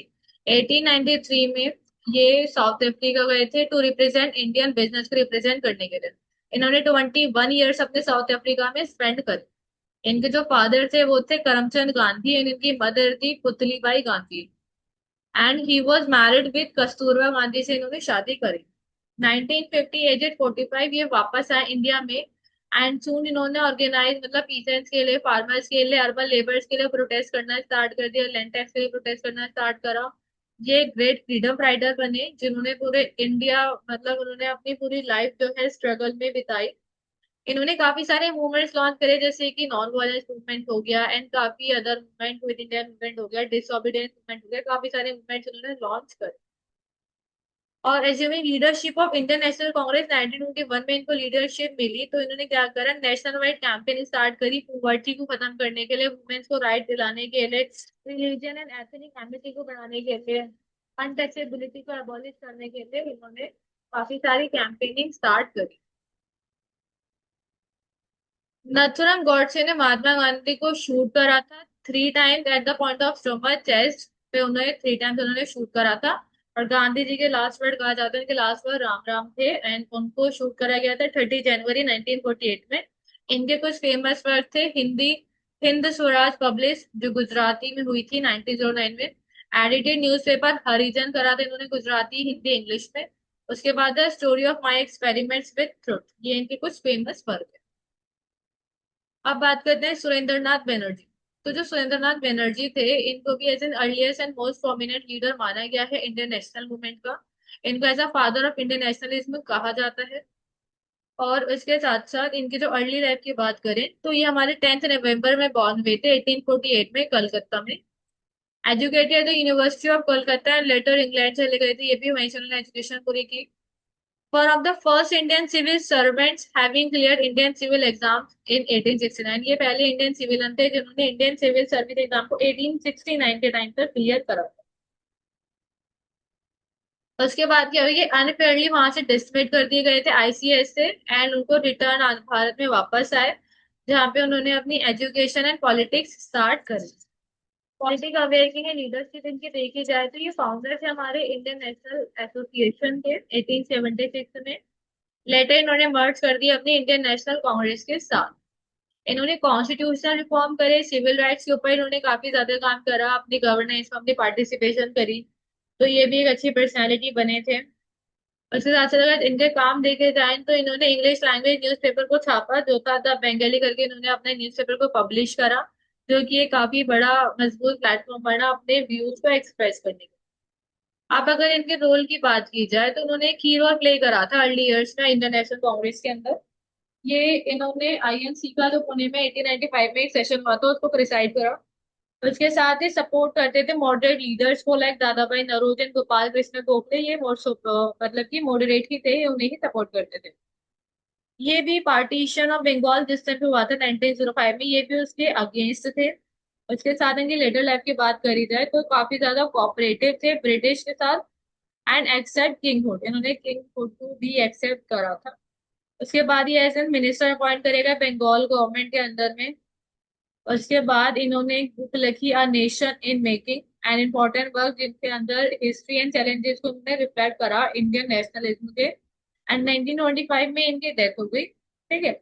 अब आप सोचोगे मैंने इनके बारे में इतना क्यों लिखा है, क्योंकि इनके बारे में पहले क्वेश्चन आया था तो इसलिए मैंने इनके बारे में लिख दिया, क्योंकि सिलेबस में तो है नहीं ना इनका नाम, लेकिन इनके बारे में क्वेश्चन आ चुका है पहले एग्जाम में, तो इसलिए हमने इनके बारे में भी यहाँ थोड़ा बहुत डिस्कस कर लिया। अब बात करते हैं चौधरी चरण सिंह जी की। तो जो चौधरी चरण सिंह है ये एक प्रोमिनेंट इंडियन पॉलिटिशियन माने गए हैं। ये हमारे 23 दिसंबर 1902 में नूरपुर विलेज में उत्तर प्रदेश में इनका जन्म हुआ था। इन्होंने अपनी एमए कंप्लीट की हिस्ट्री में एंड इन्होंने एलएलबी की थी अपनी आगरा यूनिवर्सिटी से। उसके बाद इन्होंने लॉ प्रैक्टिस करी एंड फ्रीडम मूवमेंट को ज्वाइन करा। इनका जो रोल था फ्रीडम मूवमेंट में ये था, ये गांधी जी से बहुत ज्यादा इन्फ्लुएंस थे, गांधी जी के आइडियोलॉजी से बहुत ज्यादा इन्फ्लुएंस थे। इन्होंने आईएनसी को ज्वाइन करा और अपने इंडियन इंडिपेंडेंस मूवमेंट के अंदर अपनी योगदान दिया। इन्होंने सिविल डिसोबीडियंस मूवमेंट के अंदर आप पार्टिसिपेट करा, जिसमें इनको भी जेल हो गई थी एंटी ब्रिटिश एक्टिविटीज के अगेंस्ट में। अगर इनका पॉलिटिकल करियर देखे तो इन्होंने उत्तर प्रदेश पॉलिटिक्स में अपना करियर बनाया। ये इलेक्ट हुए थे as a UP legislative assembly में। उसके बाद इनके कुछ की पोर्टफोलियोज थे, like agriculture, home and finance पे काम करते थे। Land reforms, evolution, zamindari, protection of teen and farmer, इन्होंने इन सारे एरियाज पे काम करा। चैंपियन ऑफ फार्मर, इन्होंने क्या करा, जो रूरल डेवलपमेंट एंड जो land redistribution and fair agriculture policies होती है उन सबको लाए मार्केट के अंदर, उन सबके बारे में लोगों में अवेयरनेस दिलाई। इसलिए इनको चैंपियन ऑफ इंडियन पीजेंट कहा जाता है, और या फिर किसान लीडर भी इनको कहा जाता है। ये स्ट्रांगली अपोज जो थे उन लोगों के जो इंडस्ट्रियलिस्ट को फेवर करते हैं, फार्मर्स को दबाते हैं, ये उनके अगेंस्ट है, क्योंकि इनका जो मेजर सपोर्ट था वो फार्मर्स को था, क्योंकि ये भी खुद भी यूपी से थे, क्योंकि ये खुद भी उन जड़ों से जुड़े हुए थे, तो उनका जो सपोर्ट था वो सारा फार्मर्स के लिए था, प्रायोरिटी फार्मर्स के लिए ही थी। As a prime minister of India बने ये फिफ्थ प्राइम मिनिस्टर बने थे इंडिया के 28 जुलाई 1979 में। बट इन्होंने एक शॉर्ट पीरियड के लिए ही सर्व करा, 14 जनवरी 1980। का जो टेन्योर था वह पॉलिटिकल इनस्टेबिलिटी एंड उनको जो है रिजाइन करना पड़ गया था। इनका जो पॉलिटिकल इंस्टेबिलिटी थी, ज्यादा स्टेबल नहीं थे पॉलिटिक्स में, तो इसलिए इनको रिजाइन करना पड़ गया था। उसके बाद इनको हम ऐसा रिमेम्बर करते हैं वॉइस ऑफ रूरल इंडिया, मतलब इन्होंने जितने भी फार्मर्स के अगेंस्ट में, मतलब फार्मर्स के फेवर में इन्होंने हमेशा अपनी आवाज को उठाया है। इनका बर्थडे 23 दिसंबर को सेलिब्रेट करा जाता है एज अ किसान दिवस, फार्मर्स डे के नाम से इनके बर्थडे को सेलिब्रेट करा जाता है। ठीक है। इन्होंने एक लास्टिंग इम्पैक्ट दिया agriculture related policies and rural politics में इंडिया के अंदर, तो इनका भी बहुत अच्छा रोल रहा। बेसिकली फॉर द फार्मर्स इन्होंने बहुत काम किया। अब बात करते हैं यूनिट फिफ्थ की, जो बात करते हैं regionalism, terrorism, problems of Indian society. ये वही सेम है जो हमने फर्स्ट यूनिट में पढ़ी है, फंडामेंटलिज्म एंड कम्युनलिज्म। अब टेररिज्म के क्या कॉजेज होते हैं, क्या कॉजेज होते हैं rising revolutionary terrorism, what was the role of caste system in India politics, explain communalism. तो ये सारे क्वेश्चन है जो प्रीवियसली आ चुके हैं। अब रीजनल एज की बात करें तो रीजनल एज एक पॉलिटिकल, मतलब ये है ऐसी पॉलिटिकल आइडियोलॉजी है जो फोकस करती है नेशनल नॉर्मेटिव इंटरेस्ट, मतलब एक पर्टिकुलर रीजन के इंटरेस्ट पे, जो है मतलब एक ग्रुप हो पर्टिकुलर जो एक एरिया के इंटरेस्ट को शो करती है, वो हमारे रीजनलिज्म में आता है, वो होता है ना क्षेत्रवाद, हमारे रीजनलिज्म में आता है। ठीक है। अब इसके क्या कॉज होते हैं, लैंग्वेज, अब एक ही रीजन में जो लोग रह रहे हैं उनकी लैंग्वेज सेम होगी, तो कहीं ना कहीं लैंग्वेज एक बड़ा कॉज है रीजनलिज्म का। कल्चर कॉज, हम सारे एक ही रीजन के लोग हैं, हम सबका सेम कल्चर, कहीं ना कहीं सेम हैबिटाट हम सब शेयर कर रहे हैं, तो वो भी इसके अंदर एक अपना कॉज बना। Economic cause, economic cause, financial stability भी इससे कॉज बनेगा। कास्ट सिस्टम एंड रिलीजन, हो सकता है हमारे रीजन के अंदर हम सबका रिलीजन सेम हो, ठीक है, हो सकता है हम लोग की कास्ट, हम सारे एक ही कास्ट से एक ही रीजन के अंदर रहते हो, तो इस तरह से रीजनलिज्म का ग्रोथ हुआ इंडिया के अंदर। ये कुछ फैक्टर्स थे जो रीजनलिज्म के ग्रोथ के लिए रिस्पॉन्सिबल थे।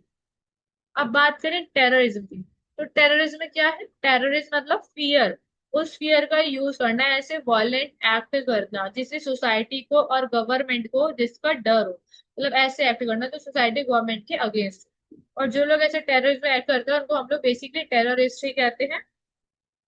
और कॉमन लैंग्वेज में आप टेररिज्म डिफाइन करोगे तो ऐसा थोड़ा मुश्किल है तो कॉमनली डिफाइन करना। बेसिकली हम ऐसे कह सकते हैं to create fear by violent act to fulfil their religious political and social goal. मतलब टेररिज्म क्या हो गया, लोगों के मन में अपने लिए भय बिठा देना अपने खुद के सोशल, पॉलिटिकल, रिलीजियस गोल्स को सेटिस्फाइड करने के लिए। अब जो है टेररिस्ट जो है एक कॉमन सोशल इशू बन चुका है, क्योंकि ज्यादा टेररिस्ट जो है उन्हीं जगहों पे हार्म करता है जहाँ पे पब्लिक ज्यादा होती है, जहाँ पे सिविलियन ज्यादा होते हैं, यहाँ पे भीड़ भड़का ज्यादा होता है। और ये लोग ऐसा क्यों करते हैं? अपनी डिमांड को पूरा करने के लिए। अब टेररिस्ट की एक्टिविटीज क्या हो सकती है? जैसे मर्डर कर देना लीडर्स के, बॉम्ब ब्लास्ट कर देना किसी पब्लिक प्लेस पर, हाईजैकिंग एंड ब्रोइंग कर देना एयरक्राफ्ट से, सुसाइड अटैक्स कर देना, कम्युनल रायोट्स को स्प्रेड करना। तो ये क्या हो गई? ये सारी हमारी टेररिस्ट की एक्टिविटीज हो। अब क्या रीजन है कि टेररिज्म में इतना क्यों बढ़ रहा है? टेररिज्म इसलिए बढ़ रहा है पॉलिटिकल कॉज। कहीं ना कहीं कुछ लोग ऐसे हैं जो पॉलिटिकली सेटिस्फाइड नहीं है, वो एक टेररिज्म को ग्रो दे रहा है। सोशल इंजस्टिस, अब किसी के साथ बहुत ज्यादा इंजस्टिस हुआ है या सोसाइटी में उसको रिकॉग्नाइजेशन नहीं मिली, जिस सोच के चक्कर में उसका ट्रॉमा हो गया, वो ट्रॉमा ऐसा हो गया कि वो उभर ही नहीं रहा चीजों से। अब वो इस चीज में भरोसे नहीं रख रहा कि भाई मुझे इंसानियत में रखना भी है भरोसा। तो कहीं ना कहीं ये चीज भी टेरर को एक इंसान के माइंड में बना देती है। डिसबैलेंस इन इकोनॉमिक फील्ड, अब किसी को इकोनॉमिकली कोई स्टेबल नहीं है, इसके पास बहुत ज्यादा पैसे नहीं है या कुछ अपनी लिवरेज पूरी नहीं कर पा रहा, तो कहीं ना कहीं वो गलत ग्रुप में जाता है, गलत चीजों को ज्वाइन करता है। तो ये भी एक कॉज बन सकता है टेररिज्म का। रिलीजन कॉज बन सकता है कि एक बंदा अपने रिलीजन को लेके बहुत ज्यादा कंसर्न है कि भाई इसने ऐसे कैसे बोल दिया, उसने ऐसे कैसे बोल दिया। कहीं ना कहीं रिलीजन कॉज भी टेररिज्म का कारण बन जाता है, जब लोगों के अंदर एकदम कट्टरवादिता वाली फीलिंग आ जाती है। Lack of money same as economic cost, lack of loss, loss की कमी है भारत के अंदर या फिर लॉस की कमी हो सकती है, इस चक्कर में भी टेररिज्म बढ़ता है। अब हम किस तरह से टेररिज्म कंट्रोल कर सकते हैं, क्योंकि पेपर में ये आता है कॉजेज और सोर्स टू कंट्रोल टेररिज्म। हम लॉज बना सकते हैं, एडजस्टमेंट कर सकते हैं पब्लिक एंड टेरर की। हम जो पुलिस एंड लॉज है उसको थोड़ा मॉडर्नाइज करें, हम लॉज को जस्टिस में इम्प्रूव करें, एम्प्लॉयमेंट को बढ़ाएं, और जो पब्लिक कॉर्पोरेशन है उसको ज्यादा डेवलप करें। तो इन कुछ तरीके से हम टेररिज्म को कंट्रोल कर सकते हैं। या फिर उनको कड़ी से कड़ी सजा दी जाए, ऐसी कि भाई अगर कोई नेक्स्ट पर्सन के माइंड में ऐसा प्रोसेस आ रहा है कि हमें टेरर की तरफ बढ़ना है, तो एक बार को वो सोचे, 4 बार सोचे उस काम को करने से पहले। तो ये सारे के सारे काम कर सकते हैं टेररिज्म कंट्रोल करने के। ठीक है। अब बात करते हैं फंडामेंटलिज्म में क्या होता है। Fundamentalism usually as a religious donation that indicates unwavering attachment to set. आप देखो फंडामेंटलिस्ट होता है ना, वो कट्टरवादिता एक के अपने रिलीजन को लेके जो बहुत ज्यादा कट्टरवादिता होती है, वो हमारी फंडामेंटलिज्म में आती है। अब इससे क्या कॉजेज है? इससे कॉजेज है आइडियोलॉजिकल कोहेशन, मतलब कि एक जो इंसान है वो अपने ही मतलब अपने ही रिलीजन को बहुत ज्यादा ऊपर रख रहा है, अपने रिलीजन को प्रायोरिटी रख रहा है। जैसे कि क्रिश्चियनिटी एंड इस्लाम में फंडामेंटलिज्म बहुत ज्यादा स्ट्रॉन्ग माना जाता है, as compare to Hindus and Buddhism में थोड़ा कम माना जाता है। कॉमन एनिमी, अगर फंडामेंटली ज्यादा बढ़ रहा है तो कहीं ना कहीं ऐसा हो सकता है कि उसकी कॉमन एनिमी हो लैक ऑफ सेंट्रलाइज कंट्रोल, मतलब कि बहुत ज्यादा फ्रीडम दे दी गई हो, इंडिविजुअल्स को बहुत ज्यादा फ्रीडम दे दी गई हो कि भाई फंडामेंटलिस्ट बहुत ज्यादा बढ़ रहा है, कि बहुत ज्यादा फ्रीडम दे दी गई लोगों को कि हाँ जी जैसे जिसने अपना काम करना है, जैसे इसने अपना रिलीजन कंट्रोल करना है वो वैसे करे। कहीं ना कहीं एक्सेसिव फ्रीडम भी इसका कारण बन सकता है। Existence of marginalised individual facing operation, fundamentalist को जरूरत होती है कि उसको मतलब जो ग्रुप होता है ना फंडामेंटलिस्ट का, अगर वो इमर्ज हो रहा है कहीं से, तो वो बेटर लाइफ ऑफ पीपल को नहीं देखते, उनका बस एक मानना होता है कि भाई हमें अपना फेवर देखना है, अपना बेनिफिट देखना है। पॉलिटिकल इंस्टीट्यूशन, ऐसा कहा गया है कि जो फंडामेंटलिस्ट का नेचर होता है वो कहीं ना कहीं पॉलिटिकल इंस्टीट्यूशन से ही बढ़ता है। ठीक है। where they want to block access to political representation movement or likely to turn into violence, जहां पर किसी रिलीजन के बेसिस पर या किसी भी कम्युनिटी के बेसिस पर सामने वाले की बात नहीं सुनी जा रही, उसको सप्रेस करे जा रहे हैं, तो कहीं ना कहीं वो अपने रिप्रेजेंटेशन करने के चक्कर में हो सकता है वो चीजें वायलेंस में कन्वर्ट हो सकती है। ठीक है। अब बात करते हैं कॉम्युनलिज्म की। कॉम्युनलिज्म में क्या होता है? कॉम्युनलिज्म में ऐसा रेफर करा गया, ऐसा strong allegiance to one's own religious community. ठीक है। अब ये ऐसी रिलीजियस कम्युनिटी होती है कि लोग इसे अपने नेशनल से भी ऊपर रखते हैं और अपने सोशल ट्रस्ट से भी ऊपर इसको रखते हैं। In Indian context, if the politicization of religious identities, where one religious group is seen as opposed or superior to another, communalism में एक ऐसी फीलिंग है जहाँ पे हम अपने रिलीजन को सुपीरियर मानते हैं और दूसरे के रिलीजन को हम डाउन मानते हैं कि नहीं भाई ऐसा कुछ नहीं है, हम डिस्क्रिमिनेशन करते हैं, वॉयलेंस क्रिएट करते हैं, तो हमारा कॉम्युनलिज्म के अंदर आता है। अब कॉम्युनलिज्म में डेंजर कैसे है, थ्रेट कैसे है इंटीग्रिटी को या डिग्निटी को भारत की या किसी भी स्टेट की, तो वो इसलिए है कि भाई उससे क्या हो रहा है, हेटर्ड एंड इनटॉलरेंस बहुत ज्यादा प्रमोट हो रही है, उससे रायोट्स हो सकते हैं, डिस्क्रिमिनेशन हो सकता है, टेररिज्म फैल सकता है। Threaten the secular and democratic fabric of India, कहीं ना कहीं कम्युनलिज्म भी क्या कर रहा है, इंडिया का जो सेक्युलर स्ट्रक्चर है उसको थ्रेटन कर रहा है। अब इसकी कुछ स्टेजेस होती है, जैसे कि एक होती है माइल्ड स्टेज, जहाँ पे इंसान अपने रिलीजन के साथ तो लॉयल है लेकिन दूसरों के रिलीजन के साथ भी पीसफुल है कि हाँ जी आप भी अपना आराम से रहो, कोई टेंशन। एक होती है मॉडरेट स्टेज, जैसे कि जो हमारा बिलीफ होता है उसके अपने खुद ही के, हमारा बिलीफ हमारे रिलीजन के अंदर है, बट जो डिफरेंट ग्रुप है उनको हम ट्रीट नहीं करते सही से, मतलब वो मेंटेन करते हैं ठीक है बट ज्यादा इंटरेस्ट। एक्सटर्न में एक्सट्रीम स्टेज बोलते हैं जहाँ पे कोई रिलीजन है हम अपोज कर देते हैं, मतलब मेरा रिलीजन है मैं अपने रिलीजन को प्रायोरिटी दे रही हूँ और मेरे को दूसरे के रिलीजन से कोई नहीं फर्क, मैं बिल्कुल उसका अपोज हुए कि नहीं भाई इनको खत्म करो, एक ही रिलीजन होना चाहिए। तो हमारी कॉम्युनलिज्म होता है वो उसके एक्सट्रीम स्टेज। अब क्या कॉजेज है कॉम्युनलिज्म, अगर देखा जाए तो कहने का हिस्टोरिकल लेगेसी है, divide and rule policy, Britishers ने एक डीप डिवीजन क्रिएट कर दिया था। और जब हमारा पार्टीशन हुआ था तो कहीं ना कहीं पार्टीशन ने भी कॉम्युनलिज्म को काफी ज्यादा बढ़ावा दिया। पॉलिटिकल फैक्टर देखा जाए, वोट बैंक पॉलिटिक्स हो गई, जो पॉलिटिशियंस है वो एक्सप्लॉइट करते हैं रिलीजन आइडेंटिटीज को, यूज करते हैं अपना सपोर्ट लेने के लिए कहीं ना कहीं। इकोनॉमिक इनइक्वालिटी एंड कंपटीशन देखा जाए तो कहीं ना कहीं जो इकोनॉमिक डिस्क्रिमिनेशन है कम्युनिटीज के बीच में, वो भी एक फ्रस्ट्रेशन क्रिएट कर देता है और एक हेटेड फीलिंग क्रिएट कर देता है लोगों के मन। सोशल सेग्रेगेशन देखा जाए तो जो कम्युनिटीज हैं जो सेपरेट एरिया में रह रहे हैं, जिनकी इंटरेक्शन बहुत कम है, जिनको बहुत ज्यादा सस्पिशन माना गया है, तो ऐसी जो इंटर रिलीजियन कम्युनिटीज होती है उनके बीच में बहुत ज्यादा मिसअंडरस्टैंडिंग बढ़ सकती है, जिनसे उनके बीच में कम्युनिकेशन ही ना हो, कम्युनिटीज अपने आप को बहुत ज्यादा सेपरेट मानते हैं, तो वो भी एक कॉज बन सकता है। रिलीजियस फंडामेंटलिज्म, अब रिलीजियस फंडामेंटलिस्ट क्या होते हैं कि कोई भी एक जो इंसान है वो काफी ज्यादा अपनी ही आइडियोलॉजी को मानता है, वो अपने आप को अपनी जो आइडियोलॉजी है उसको ही सुपेरियरिटी देता है और अदर की जो को एग्जिस्टेंस है उसको रिजेक्ट कर देता है।